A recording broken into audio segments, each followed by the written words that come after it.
Assalamualaikum warahmatullahi wabarakatuh. Salam budaya, rahayu, selamat wilujeng sedoyonipun. Di dalam video kali ini saya akan membahas atau bercerita dengan tema misteri, yaitu tentang Kanjeng Ratu Kidul.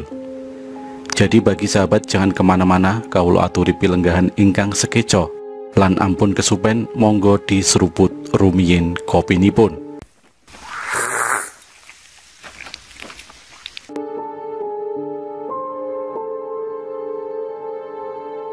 Istana Kanjeng Ratu Kidul bernama Soko Dumas Bali Kencono. Keraton ini berada di dasar Samudra Selatan. Istana ini sungguh indah karena terbuat dari emas, intan, mutiara, berlian yang berkilauan. Bagi masyarakat Jawa, cerita Kanjeng Ratu Kidul tidak asing lagi. Cerita ini dikaitkan dengan kisah Sutowijoyo sebagai pendiri negara Mataram. Di dalam Bapa Tanah Jawi diceritakan bahwa setelah Sutowijoyo mendapatkan wahyu keraton, ia lalu pergi melalui sungai atau Topongeli menuju ke Laut Selatan. Sesampainya di tepi laut, ia lalu bersemedi dan berdoa kepada Tuhan, menjadikan lautan berguncang dan bergelombang hebat. Kanjeng Ratu Kidul merasakan akibat guncangan tersebut, lalu keluar dari keratonnya dan bertemu dengan Sutowijoyo.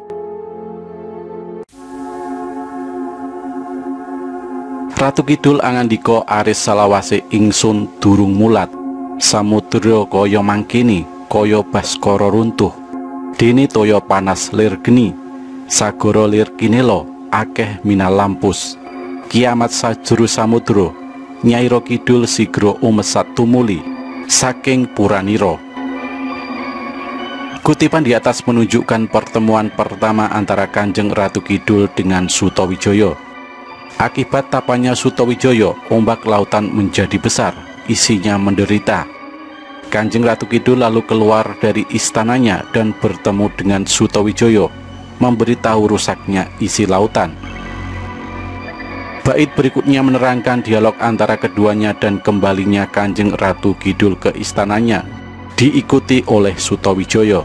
Di tempat itu Sutowijoyo melihat istana yang sangat indah, dan setelah beberapa lamanya berkasih-kasihan dengan Sang Dewi, lalu kembali ke Mataram.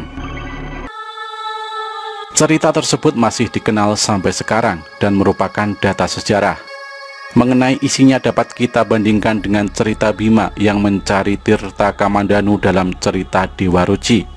Di dalam cerita Dewa Ruci digambarkan bahwa Bima setelah memasuki telinga Dewi Ruci melihat beberapa macam cahaya, merasa tenang serta tentram, sehingga kerasan dan hampir saja lupa kembali kepada keluarganya untuk meneruskan dharma baktinya.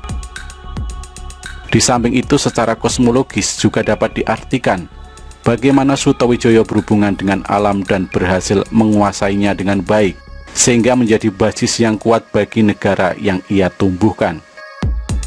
Ada pula yang menginterpretasikan cerita ini semata-mata sebagai mitos belaka, tetapi ada pula yang menganggap hal itu memang sungguh-sungguh terjadi. Bagaimanapun pula cerita tersebut masih mempunyai peranan dalam tata kehidupan masyarakat bahkan negara. Legitimasi semacam ini besar pengaruhnya terhadap pelaksanaan pemerintahan negara, ungkap Purwadi menjabarkan. Masih dalam kisah tentang Kanjeng Ratu Kidul. Kanjeng Ratu Kidul memiliki kendaraan yang bernama kuda sembrani. Bila berjalan suaranya riuh bergemuruh. Genta-gente atau kerimping kuda berbunyi gemerincing. Lintas angin yang mengiringi prajurit Kanjeng Ratu Kidul disebut lampor. Ratu Kidul benar-benar sebagai penguasa alam, yakni Dewi Darat dan Dewi Laut. Kunjungan kerja Kanjeng Ratu Kidul meliputi daerah Dana Mulya Banyuwangi, Pagalumajang, Ngeliep Malang, Blitar, dan Pacitan. Daerah ini tersedia pesanggerahan untuk beristirahat rombongan Kanjeng Ratu Kidul. Villa atau penginapan ini berwujud rumah emas yang lampunya berkelap-kelip, terang dan indah sekali. Penderek atau pengikut Kanjeng Ratu Kidul memakai kemben. Kainnya berwarna ijo gadung atau hijau lembayung. Sebelum bertugas mereka berhias di alas Kerendo Wahono. Tiap tahun Kanjeng Ratu Kidul mengikuti upacara Mahesa Lawung atau Raja Weda di alas Krendo Wahono. Pelaksanaan upacara Mahesa Lawung setiap bulan Rabiul Akhir pada hari Senin atau Kamis terakhir.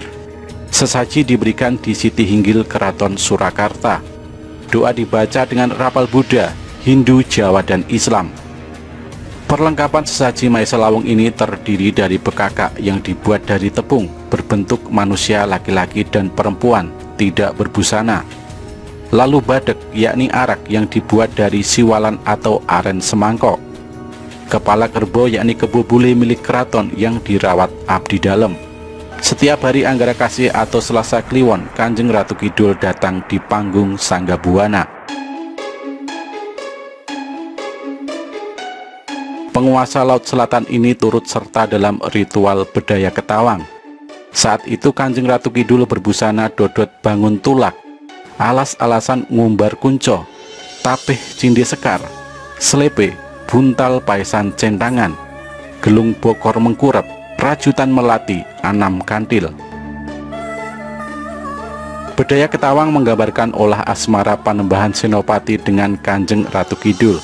Disebutkan ruang asmara itu berupa kerobongan sasap kasur, urung bantal guling cindi, ceplok bludiran, kencono tinatah, rinenggo sesotia, kelambu, catelan salaka, daun sedah tutul apu. Dalam kerobongan dikasih guling, loro blonyo, arca kayu, kelemuk beras, uang, kendi, dan lampu sewu. Setelah selesai olah asmara, Kanjeng Ratu Kidul ganti busana sabuk sekaran kelabang ngentup. Makanan kesukaan Kanjeng Ratu Kidul yaitu ketan biru yang dihidangkan abdi dalem Mataram. Saat itu Kanjeng Ratu Kidul berpakaian seperti Banowati. Beliau membawa wangkringan pusaka, lambang keraton tanah Jawa. Sampai di sini dulu sahabat ceritanya. Bila sahabat suka dengan video ini, jangan lupa bagikan ke teman-teman agar mereka juga tahu. Wassalamualaikum warahmatullahi wabarakatuh.